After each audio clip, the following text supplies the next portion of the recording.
नमस्कार, मैं हूं आपके साथ मोनिका गुप्ता और आप देख रहे हैं मेरा गांव मेरा देश। बुलेटिन की शुरुआत करेंगे इस वक्त की बड़ी खबर के साथ। अंबाला से ये बड़ी खबर आ रही है जहां पर सीएम मनोहर लाल के हेलीकॉप्टर की इमरजेंसी लैंडिंग कराई गई। इस वक्त की ये बड़ी और अहम जानकारी आपके सामने। तकनीकी खराबी इसके पीछे की वजह बताई जा रही है और ये तस्वीरें भी हम आपको दिखा रहे हैं जहां पर सीएम मनोहर लाल के हेलीकॉप्टर की इमरजेंसी लैंडिंग कराई गई और इसके पीछे वजह बताई जा रही है कि तकनीकी खराबी के चलते ये इमरजेंसी लैंडिंग कराई गई।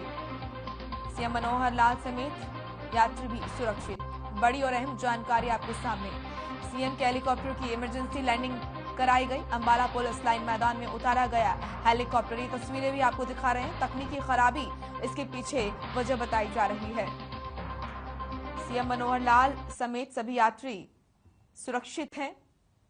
तो इस वक्त की महत्वपूर्ण और बड़ी खबर आपके सामने जहां पर अंबाला में सीएम मनोहर लाल की इमरजेंसी उनके हेलीकॉप्टर की इमरजेंसी लैंडिंग करानी पड़ी और इसके पीछे वजह बताई जा रही है तकनीकी खराबी के चलते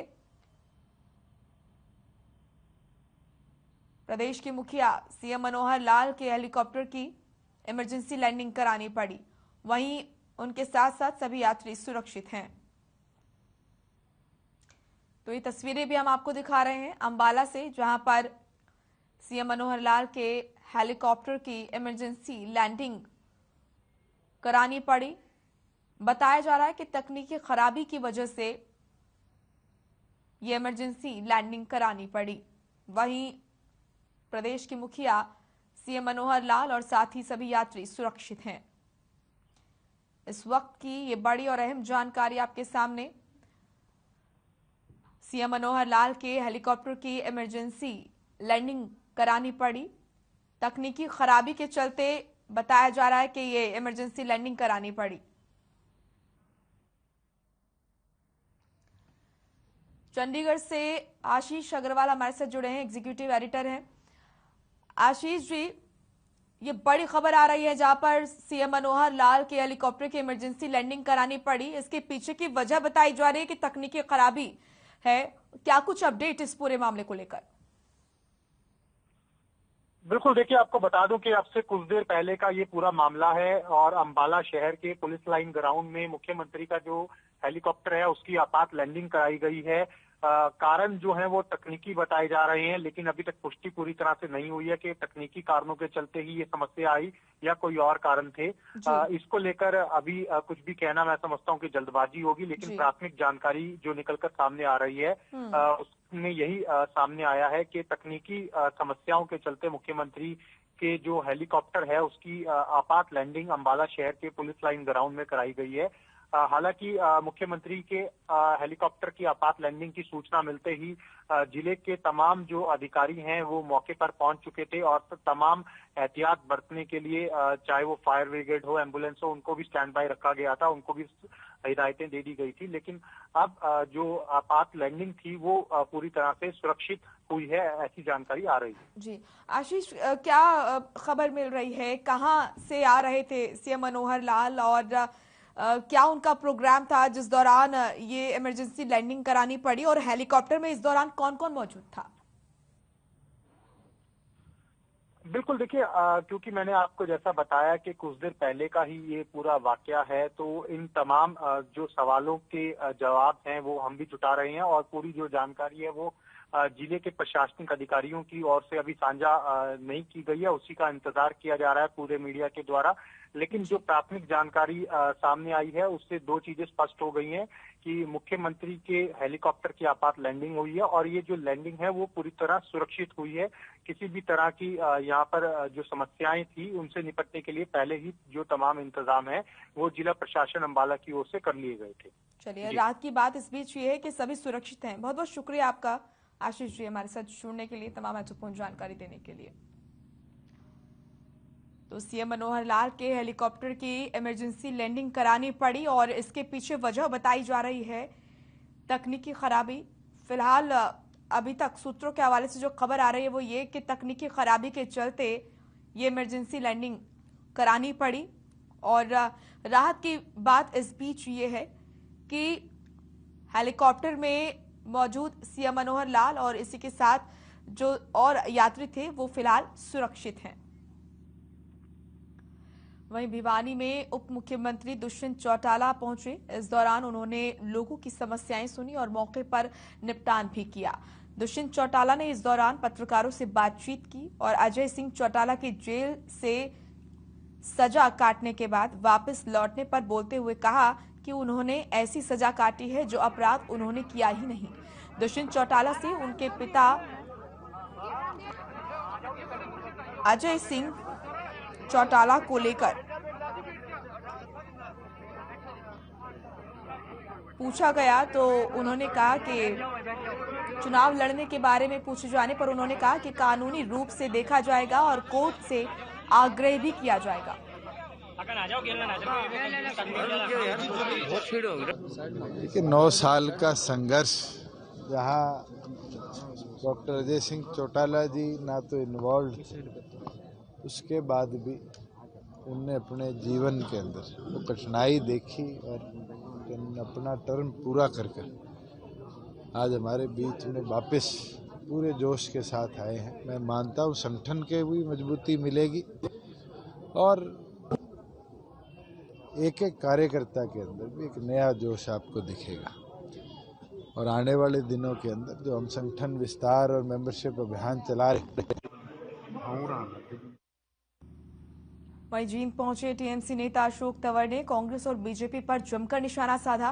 तंवर ने 5 राज्यों के चुनाव पर बोलते हुए कहा कि जनता बीजेपी को साफ करना चाहती है। तंवर ने कहा कि जहां जनता को अच्छा विकल्प मिलेगा बीजेपी साफ होगी। तो वहीं कांग्रेस पर निशाना साधते हुए कहा कि गुटबाजी कांग्रेस की प्रवृत्ति है।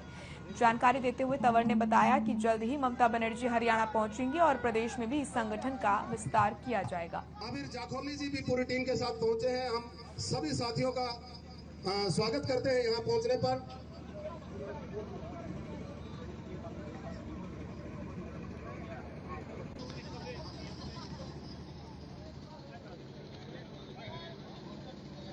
मजदूर का चेहरा हूँ, किसान का चेहरा हूँ, नौजवान का चेहरा हूँ, हमारी माताओं बहनों की सुरक्षा में खड़ा हुआ एक सिपाही हूँ। तो ये हमारा काम है। मैं चेहरे मेरे में विश्वास करता नहीं हूँ कभी। करके आए हैं तो बाकी राज्यों में क्या देखते हैं, पंजाब में, उत्तर प्रदेश में? देखो बाकी पूरे देश के अंदर बीजेपी को लोग साफ करना चाह रहे हैं और जहाँ जहाँ उनको विकल्प मिल जाएगा, कई जगह उनको विकल्प हो सकता ना भी मिले क्योंकि विपक्ष इतना खंडित है, विभाजित है, इतना झुका हुआ और बिका हुआ है, सामने सरेंडर किया हुआ है, तो कई बार विकल्प नहीं मिलता।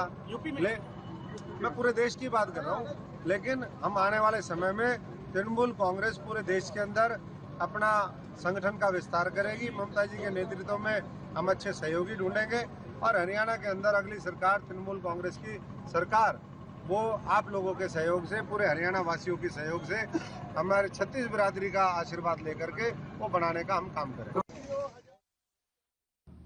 चलिए अब खबर पलवल से है, जहां शुगर मिल में आई तकनीकी खराबी के चलते मिल को बीती रात को बंद कर दिया गया, जिसके बाद मिल के बंद होने से गुस्साए किसानों ने मिल प्रशासन के खिलाफ जमकर नारेबाजी की। किसानों ने मिल प्रशासन को यहां तक चेतावनी भी दे डाली कि अगर ऐसे ही बार बार मिल बंद होती रही तो उन्हें मजबूरन आंदोलन करना पड़ेगा। वहीं मौके पर पहुंचे गन्ना किसान यहाँ पर गन्ना विकास अधिकारी विजेंद्र सिंह ने किसानों को आश्वासन भी दिया है। मिल को तकनीकी खराबी के चलते बंद करना पड़ा, जिसे ठीक करने के लिए कर्मचारी लगे हुए हैं और जल्द ही तकनीकी खराबी को ठीक करके मिल को फिर से चालू किया जाएगा।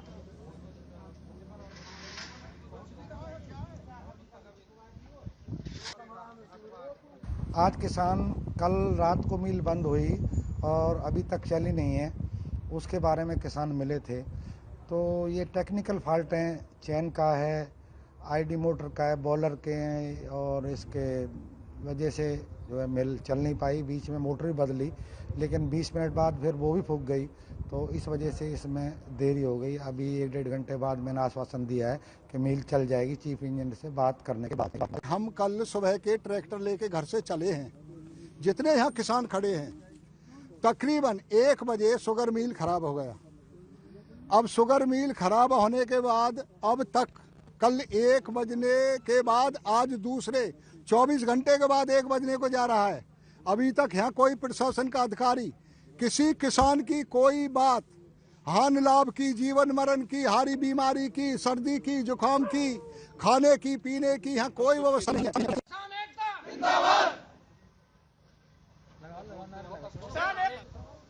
सोनीपत में आंगनबाड़ी कार्यकर्ताओं का धरना लगातार जारी है और इसी कड़ी में आंगनबाड़ी कार्यकर्ताओं ने अनोखे ढंग से प्रोटेस्ट किया, जहां सोनीपत के सांसद रमेश कौशिक के आवास पर ढोल और चम्मच प्लेट बजाकर आवास का घेराव किया गया। आंगनबाड़ी कार्यकर्ताओं ने आरोप लगाया कि सांसद को कई बार ज्ञापन दे चुके हैं, लेकिन अभी तक इसका कोई हल नहीं हुआ है और सांसद को जगाने के लिए उन्होंने ढोल और चम्मच प्लेट बजाकर विरोध प्रदर्शन किया। आपको बता दें कि आंगनबाड़ी कार्यकर्ता समान काम समान वेतन के लिए लगातार मांग कर रही हैं। सीटू के प्रधान आनंद शर्मा ने बताया कि 8 दिसंबर से पूरे प्रदेश भर में करीबन 52,000 आंगनबाड़ी कार्यकर्ता और हेल्पर प्रदेश सरकार के खिलाफ लगातार प्रोटेस्ट कर रही हैं। हेल्पर 52,000 की संख्या में पूरे प्रदेश में हरियाणा सरकार की हठधर्मिता के खिलाफ हड़ताल पर हैं और 3-3, 4-4 बार हमने सत्ता पक्ष के सांसद विधायक को ज्ञापन दिए हैं, वहीं विपक्ष के विधायकों को भी हमने 3 बार ज्ञापन दिए हैं और उनके बहरे प्रशासन और विधायकों को, सांसद को सुनाने के लिए आज तमाम आंगनवाड़ी की बहनें थाली और चमटे लेकर आए हैं और ढोल बजाकर उनके बहरे गूंगे कानों को खोलने के लिए हम आज प्रोटेस्ट कर रहे हैं। हमारा विरोध है कि आज हमारे सोनीपत जिले में आक्रोश है कि हमारी बहनों में उनको हम चम्मच से और ढोलक बजाकर उन विधायकों के बाहर जाएंगे और उनको जगाएंगे उस गूंगी बहरी सरकार को, जो हमने 67वां दिन आज निकल गया है, धरने पर बैठी है और हमारी आवाजों की कोई सुनाई नहीं करी।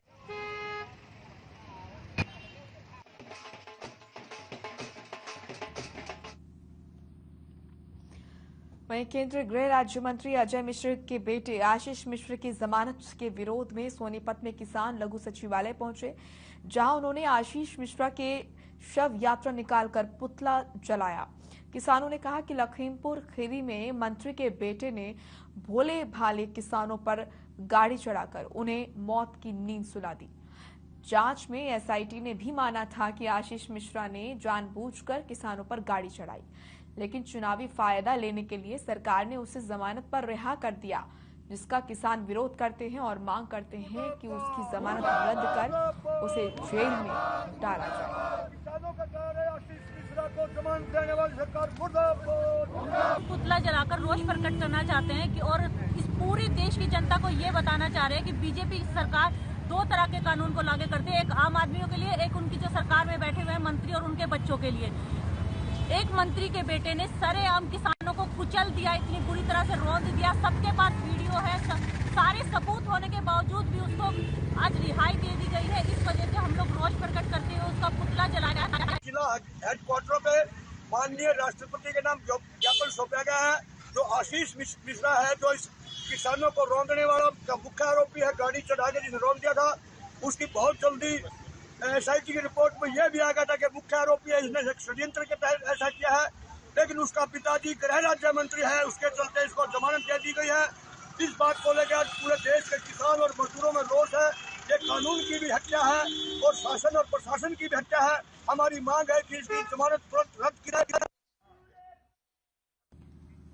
तो वहीं कुरुक्षेत्र को अंतर्राष्ट्रीय मानचित्र पर लाने के वायदे सरकार कर रही है, लेकिन धर्मनगरी की बदहाल सड़क बदहाल पड़ी है और 7 किलोमीटर सड़क बनाने में 7 साल लग गए, लेकिन अभी तक वो बन नहीं पाई। इस बारे में जब लोगों से बातचीत की गई तो सुरेश कुमार ने कहा कि सड़क पार करने में ज्यादा समय लगता है। वहीं पवन कुमार बोले कि क्या ये विश्व की सबसे लंबी सड़क है जो कि 7 सालों में भी नहीं बन पाई। सुखविंदर कहते हैं कि हालात कई साल से खराब हैं।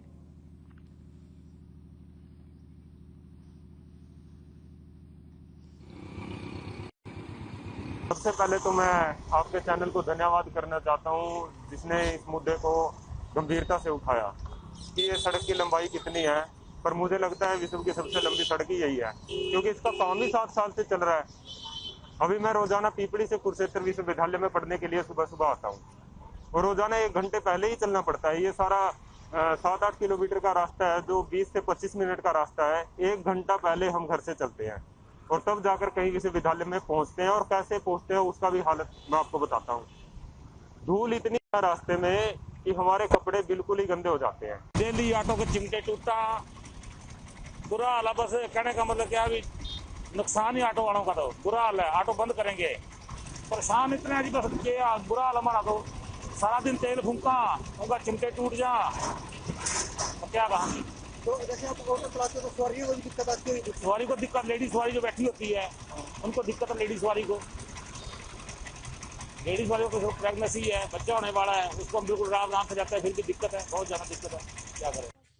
एक बात कि महाराष्ट्र तक मेरे हिसाब से क्षेत्रा की सिटी के अंदर कोई ऐसी सड़क नहीं, इसके ऊपर काम नहीं लग जाएगा। एक इशू होता है, अभी पिपली रोड का आपने कहा सड़क का इशू क्या बना है। पिपली रोड पे आपको पता कि बार बार जो ठेकेदार फेल हुए, पहले ठेकेदार ने लो रेट पे ले लिया, वो चला गया, दूसरा दोबारा आया, वो रेट पे चला गया। उसके बाद हमने स्पष्ट कहा, विधानसभा के अंदर भी कहा, हमने बाहर भी यही कहा कि अगर ये ठेकेदार काम करना चाहता है तो काम करे, अदरवाइज ये काम नहीं करता, जिसका टेंडर कैंसिल करके नया टेंडर लगाया जाए। तो जब हमने अखबार में पढ़ा कि इसका दोबारा से टेंडर रद्द कर दिया, मुझे हैरानी होती है कि यहाँ के विधायक विधानसभा में मुख्यमंत्री से कहते हैं कि टेंडर रद्द कर दो। विधानसभा में आवाज तो उठनी चाहिए कि सड़क का निर्माण शीघ्र पूरा किया जाए, परंतु आवाज उठती है टेंडर रद्द कर दिया जाए। और आज उस ठेकेदार ने इन पर आरोप लगाया है कि मेरे से कमीशन मांगी गई। इससे ज्यादा दुखदायी बात नहीं हो सकती कि एक पहले तो कमीशन मांगी जाती है, और हमें तो पता लगा है कि उस ठेकेदार ने जब टेंडर लिया, पहले ही सरकार के बड़े जो मंत्री बैठे हैं उनको कमीशन दे के लिया, और ऊपर से और कमीशन मांगेंगे तो ठेकेदार तो भागेगा ही।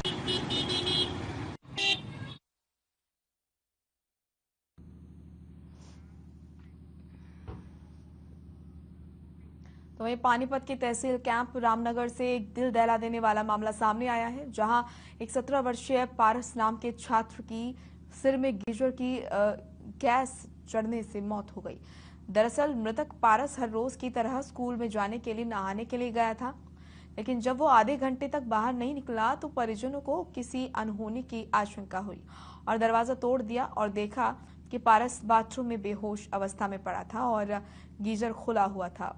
जिसके बाद आनन फानन में परिजन पारस को एक निजी अस्पताल में लेकर पहुंचे, जहां डॉक्टरों ने उसे सरकारी अस्पताल में रेफर किया, जहां डॉक्टरों ने पारस को मृत घोषित कर दिया। आज हमें सरकारी अस्पताल पानीपत से बदरिया टेलीफोन सूचना मिली थी कि एक लड़का पारस, उम्र करीब 17 साल, जो तहसील कैंप का रहने वाला है, उसी के घर में बने बाथरूम के गैस गीजर से गैस चढ़ने की वजह से उसकी मौत हुई है। जिस इतला पर हम सरकारी अस्पताल आए थे, जहाँ पर उसके पिता विनय कुमार के बयान पे हमने कार्रवाई 174 CRPC की गई है। बाद पोस्टमार्टम नाश हवाले वारसान की जाएगी।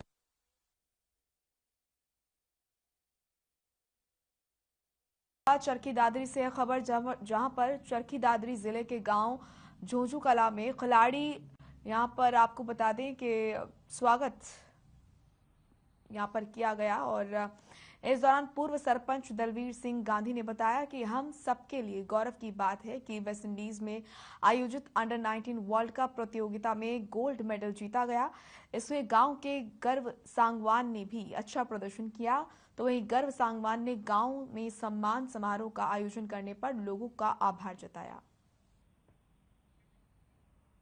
तो चरखी दादरी में गर्व सांगवान को सम्मान दिया गया, उनके प्रदर्शन को बेहतरीन बताया गया। साथ ही साथ लोगों ने काफी उनके काम को, उनके प्रदर्शन की सराहना की और कहा कि सांगवान ने गांव वालों का और देशवासियों का सम्मान बढ़ाया है।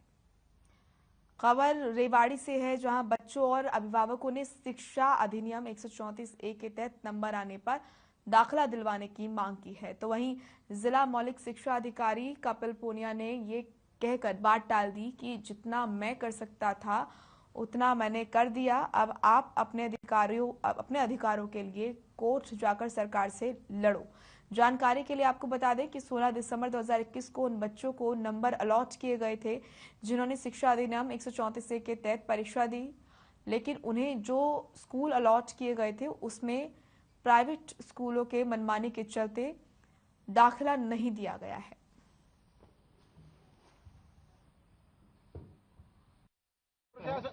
प्रशासन एडीसी के साथ मीटिंग ली के पास हम शिकायत लेके रहे थे, जिला शिक्षा अधिकारी की खुद की। इन्होंने डीएससी से लेटर इशू हुए थे चंडीगढ़ से, वो लेटर का जवाब इन्होंने 12 तारीख को लेटर इशू हुआ, 3 दिन के अंदर इनको रिप्लाई देना था और 19 तारीख लास्ट डेट थी, जिसको हमारे बार बार रिक्वेस्ट करने के बावजूद भी और डीएससी से भी इनको 3 बार इस बारे में स्पष्टीकरण मांगा गया, तब जाके 6 तारीख को इन्होंने उसका जवाब फॉरवर्ड किया है। इससे जो है स्पष्ट प्रदर्शित होता है कि शिक्षा विभाग, जिला शिक्षा अधिकारी जो हैं, इनकी और स्कूलों की मिली भगत। 1.5 घंटे से यहाँ करे, इन्होंने हमारी कोई ढंग से बात नहीं सुनी और हमको उल्टा और इंसल्ट करके हमें यहाँ से बोल दे कि मुझसे तो जो हो सकता था हमने कर दिया। अगर सर इन्होंने हमारे साथ हमारी हेल्प की होती तो आज हम दोबारा इस दरवाजे पे नहीं आते अपने बच्चों को लेकर। इन्होंने हमारी किसी भी प्रकार से कोई मदद नहीं की और अगर कोई मदद की है तो वो भी डिले की है, जिसकी वजह से आज हम सब लोग बहुत परेशान हो रहे हैं। सर हम तो यही कहना चाहेंगे कि अगर ये किसी प्रकार से हमारी मदद कर सकते हैं तो करें, नहीं तो फिर हम आगे डीसी के थ्रू इनका कार्रवाई करेंगे। ज्ञापन तो रिटर्न में तो नहीं दिया, लेकिन कुछ अभिभावक आए थे मिलने के लिए 134 के एडमिशन के संबंध में। सेकंड लिस्ट आई 98 बच्चों की, तो वो एडमिशन अभी प्रोसेस में है, 18 तारीख तक चलेगा उसका प्रोसेस। इनका जो इशू था वो था पुराने एडमिशन्स को लेके, और इनको बता दिया कि भाई जितनी हमारी जो कैपेसिटी थी, जो हमारी लिमिट्स थी, उसके अकॉर्डिंग हमने पूरी मदद की है इनकी, और अपना काम भी था ये हमारा कि एडमिशन सब के पूरे हो जाए। हमने अपनी तरफ से पूरे प्रयास किए, फिर भी इनकी यूनियन जो है प्राइवेट स्कूल्स, उनके कारण कुछ एडमिशन नहीं हो पाए, तो उस संबंध में मिलने के लिए। चलिए फिलहाल इस बुलेटिन में इतना ही। आप देखते रहिए यार खबर। नमस्कार।